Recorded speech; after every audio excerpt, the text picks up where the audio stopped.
You're listening to The World at 8 with Lynn Mozart. The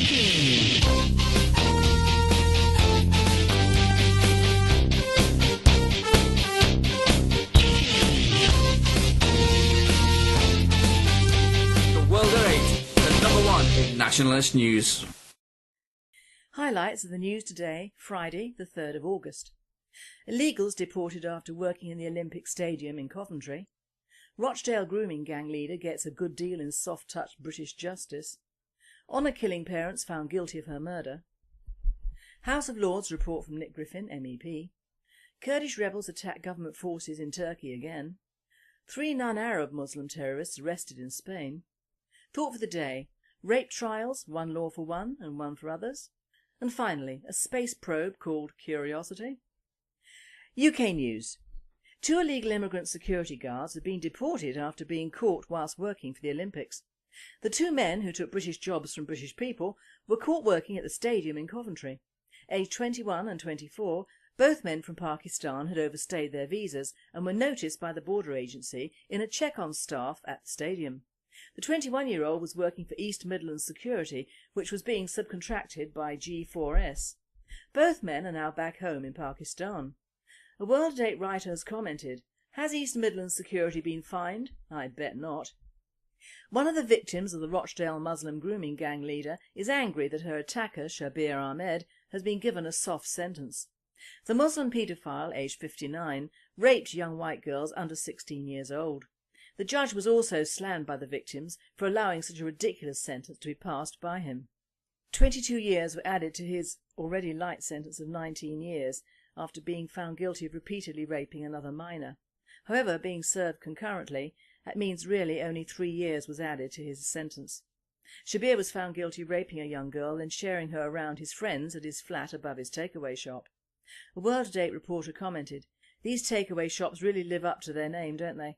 You can get food and sex takeaways, if you're a Muslim, apparently." Iftikhar, 52, and Fazana Ahmed, 49, the parents of Shafilia Ahmed, have been found guilty of her murder at Chester Crown Court today. The 17-year-old girl went missing from her home in Warrington, Cheshire in 2003 and her skeletonized remains were found on the banks of the River Kent in Cumbria 6 months later.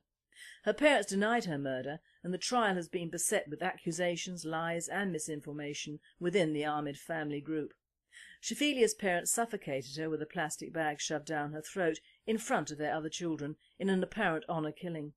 It is reported that as Mr Ahmed was taken down to the cells, he swore at police officers. Mr Justice Roderick Evans said he would pass sentence at 14:15 hours today. Now we have Nick Griffin, MEP, on his recent visit to the House of Lords. The Brussels School for Tax Gobblers and Eliminators of Freedom has broken up for its summer halls. But I did get up to one bit of specifically parliamentary business this week. On Monday afternoon, I nipped into the Houses of Parliament, as you do. To be more specific, I went into the House of Lords. I would have gone into the House of Commons too, but they passed a special law just so as to stop me doing so. You see, up until June 2009, any MEP from anywhere in Europe had the right to go into any national parliament in any member state, including the House of Treason, which is slowly sinking into the soft mud on the north bank of the River Thames. But as soon as I was elected, by far more voters by the way, than are represented by any Westminster MP, the same hysterical bigotry that produced the Question Time lynch mob also led to a change in the law, specifically aimed at keeping me out of the Houses of Parliament. To their credit, the folk in charge at the House of Lords refused to go along with the bizarre and undemocratic shenanigans in what they refer to as the other place. As a result, any MEP can obtain a pass giving full access to Pigeon's stately pile, except for the bits occupied by the House of Commons. To get in there, you see, one now has to have a personal invitation from a Member of Parliament. Thus, MEPs from the Lib Lab Con mainstream can get in at the drop of a hat. Even the Greens can get in to discuss the advancement of their carbon hysteria plan to deindustrialise Britain, but yours truly cannot. Still, now that I've collected my pass to the House of Lords end, I will go back in the autumn and do a few days writing in one of its many quiet corners. Who knows, I may even run into John Prescott or renew my acquaintance with the lovely Baroness Warsi. This time, however, I pretty much had the place to myself, and I can tell you that the inside of the Houses of Parliament is way, way more atmospheric and impressive than the slightly wedding cakey exterior. The heavy wooden panelling, deep rich leather, and the leaded glasswork simply exude history, Statues of past great parliamentarians vie for space on mantelpieces or in niches, with quirky things like a preserved tobacco leaf. There are magnificent paintings showing different pivotal moments in the historic development of our freedom and our democracy. Here are not in Frankie Boyle's one-dimensional sub-Marxist, because Marx railed against what he called the idiocy of rural life and welcomed industrialisation as the forerunner of world revolution. Olympics pageant is a real chunk of our history and heritage. Which, of course, is why David Cameron, another sub-Marxist, though his camouflage is rather better than Boyle's, is only going through the motions of opposing its reform, that's destruction to us normal folk on the outside, in order to placate what remains of the Tory party's shrivelling grassroots. Hundreds upon hundreds of years of history, struggle and dedicated service have given our Houses of Parliament a power and majesty that not even the last 50 years of treason, greed and ruinous folly have yet been able to extinguish. I've spent 3 years now, on and off, in the sterile concrete and glass monstrosity that houses the doomed federalist experiment in Brussels. While there, I'm always conscious of my duty to our voters and the activists who sent me there to be their eyes and ears and voice. I have a job to do there, but I've never felt it a privilege to be there, and have certainly never felt any kinship or identification with those who've gone before me. But oh my, how different it is in our House of Lords. Don't get me wrong, I'm no great believer in unelected power, though I have to say that the old Lords, who were there because their great-great-great-great-great-grandmother had slept with Charles II, were overall a far, far better lot than the shower who are now there because they slipped the Labour Party a quick million. Because, for all that the old elite's theft of the Commons of England was every bit as greedy and even more destructive than the present-day neoliberal privatisation rip-off, the men whose spirits can still be felt in the corridors of the Palace of Westminster were men. First Englishmen, and then Britons. Not British people, as the PC label insists, but Britons, and proud to be so. Hence I felt truly privileged to walk in their footsteps, and to be able to gaze, without being herded along by a tour guide, at the heavy carved beams of the Great Hall that they all knew so well. As far as I know, I'm the first member of my family to have set foot there since a very distant ancestor, John Bagot, who sat as MP for Staffordshire back in 1477. His great-grandfather, by the way, fought with Henry V at Agincourt, which I reckon makes up for the fact that his lot came over with William the Bastard in 1066. Between him and me rest, I hope in peace, some generations of black country brickmakers and miners. I think that every nationalist should make the effort to trace their own family tree, because it makes you and yours even more aware of our ancestral right to our land, and our duty to strain every sinew to pass it on, intact, or even better, to future generations of the same great bloodlines. Nobleman or miner, merchant or brickmaker, farmer or labourer, it doesn't matter what you find in your family tree, because every one of them helped to build this land. Every one of them helped in some way to keep it free. Every one of them was one of Shakespeare's band of brothers. So find your roots and be proud of them, for we are the people who gave the world not just the Industrial Revolution, or even, of note at present, so many of its most popular sports. We also gave the world freedom, democracy, and equality before the law. All are in peril now, but they only even exist because my people, your people, our people, conceived them, fought for them, and gave them as dearly bought and most precious gifts to all of mankind. No nation can say more, no nation has done more, and no nation still has so much to do as ours. That's why this present dark time will pass, because our story is not at its end. We're simply called upon to turn the page and to write a new chapter in the book of Albion. Thank you, Nick, for your very informative and interesting commentary on the proud Britons who once graced the halls of Westminster. World news. Troubles in southeast Turkey erupted again this week, with more bloodshed, it has been reported from Ankara. The Turks claim the Kurdish rebels attacked Turkish military units with mortars and rocket-propelled grenades on Tuesday in southeast Turkey, killing 8 soldiers and 18 rebels. Another 16 soldiers were wounded in the attack in the Dalisha area of the Hakkari province, which borders northern Iraq's Kurdish areas, the governor's office in Hakkari reported. Prime Minister Recep Tayyip Erdogan, speaking to reporters in Mexico, where he is attending a Group 20 summit, said his government was determined to press ahead with the fight against the PKK until the end, and repeated a call on the group to lay down arms. 3 non-Arab Muslim terrorists have been arrested in Spain. A Russian, a Chechen and a Turk were detained in La Línea de la Concepción, where they had lived for 2 months. Explosives were found in a flat in La Línea, although how much has not been released. Spanish intelligence has said that the Muslims were trying to organise bomb plots at key targets in Spain and throughout Europe. It is rumoured that they were training at paragliding venues, but this has not been substantiated. They are all suspected of being part of the Al-Qaeda network. Thought for the day. Rape trials, one law for one and not for others. Rape is a nasty crime. It has nothing to do with a girl's or a woman's desirability or even availability. It is based on power and control and opportunity. Rape was the reward for soldiers for hundreds of years. That, looting, rape and pillage. Rape is a double-edged sword. It harms the victim in many ways, by reputation and also obviously physically. It assumes the term paedophilia when underage girls or children are raped or assaulted. Altogether a very unpleasant and up to now mostly unreported crime. Today at least some rapists are coming to trial, but who presides over the sentencing? How are the perpetrators affected by their sentences, and are some sentences fair? Take the case of the Rochdale Muslim groomers and their leader Shabir Ahmed, 59. For an additional rape he got another 22 years put on his already light 19-year sentence, but to be served concurrently, which means in real terms just 3 more years on his original sentence. This means he could possibly be out within 7 years, back home in his community, visiting his mosque and probably taking up the family business yet again. Now take the case of Josie Ottaway, 21 years old, white, middle class and educated. Her attacker, Adam Willis, was white, middle class and educated and found guilty of rape. He was sentenced to 7 years. Josie quite rightly felt this was not adequate and appealed. Her appeal was upheld and the sentence extended to 10 years. And he probably will serve all 10 years in prison, quite rightly. Josie has bravely waived her right to anonymity in order to publicise this crime. Now, I'm not a judge, but I would think the case of multiple rapes on underage girls by scores of men is rather worse than being raped by one man. I may be wrong.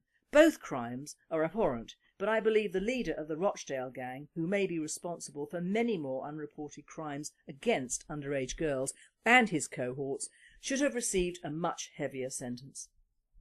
Not because he's a Muslim, but because they have all been getting away with this sort of crime for many years, and they obviously feel little or no guilt at all about what they do. I was under the impression that it was feeling sorry and guilty for what you did that affected the sentence and the way the judge and jury looked upon the perpetrator. In no instance have any of these men given the impression that they are sorry, ergo a much heavier sentence please. Then we have the illegal rapist, as if you can ever have a legal one. This is the case of a Sudanese asylum seeker, now 28, who raped a girl of 12 in 2005 and has been allowed to stay in the UK because it would breach his human rights if he was deported back to the Sudan. Now, the fact that Sani Adil Ali raped a white Hungarian girl while staying with the girl's family for 5 days might throw some light on the way the courts are going nowadays. He's black and Muslim and was given refugee status just a few days before the attack. Ali, from the Darfur region of the Sudan, arrived in the UK in 2003 and was granted refugee status in 2005. The victim's family had offered to put him up whilst he visited a friend, Kamel Ahmed, in Middlesbrough. Apparently they all knew the girl's family from refugee camps in France and Italy.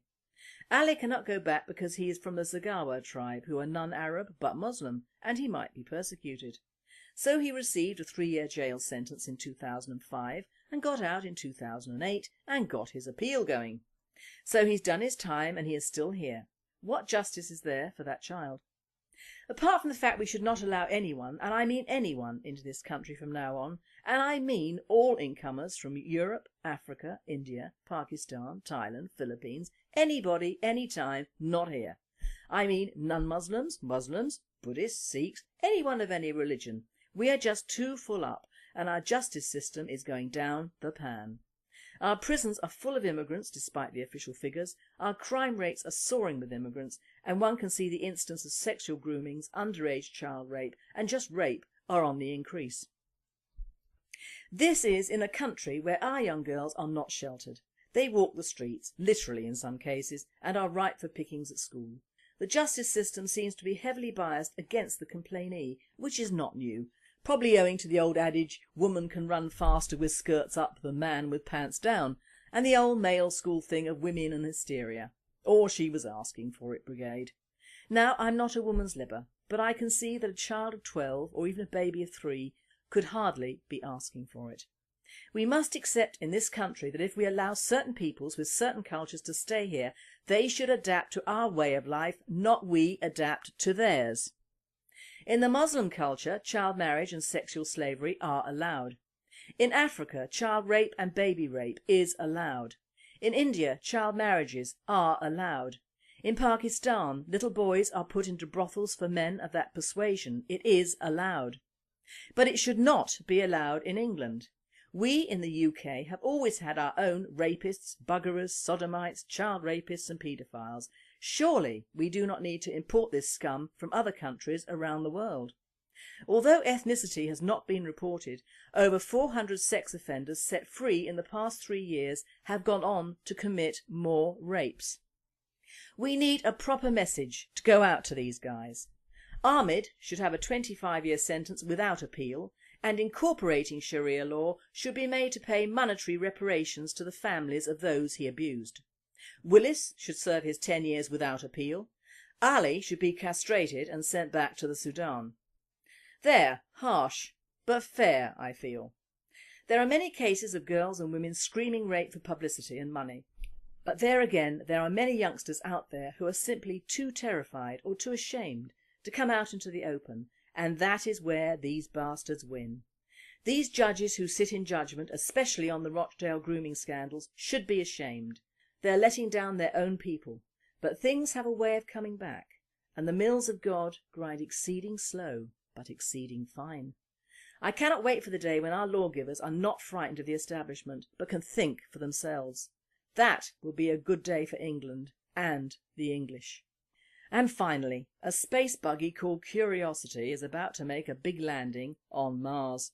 The buggy is about the size of a car and is equipped with all the latest gadgets to discover the mystery planet. Its journey started last November and will arrive on planet Mars on Monday. It travelled 560 million kilometres to get to its destination, travelling at high speed. Curiosity will be discovering deep craters on Mars to see if there was any life on the planet. This presenter says, well, I hope they do not find large cities and no people, because that could point out our future, if we carry on as we humans do. Let us hope they just find red sand. You have been listening to The World at 8. I am Lynn Mozar, and I and the team at World at 8 with Radio Britain wish you all a very sunny and dry weekend. 19 years after being found guilty of repeatedly raping another minor.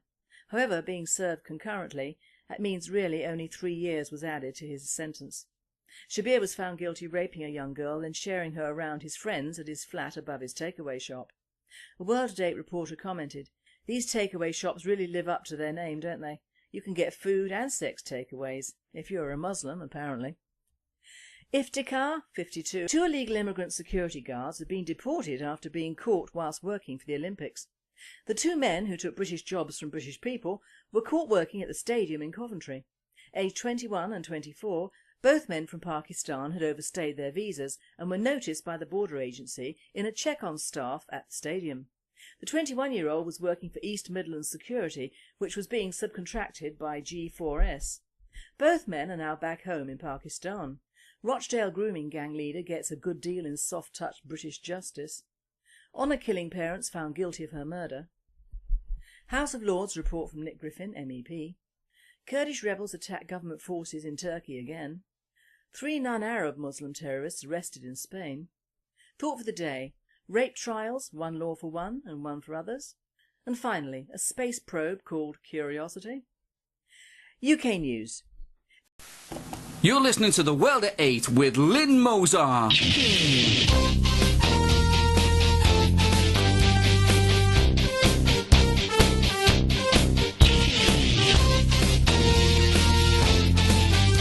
The World at 8, the number 1 in nationalist news. Highlights of the news today, Friday the 3rd of August.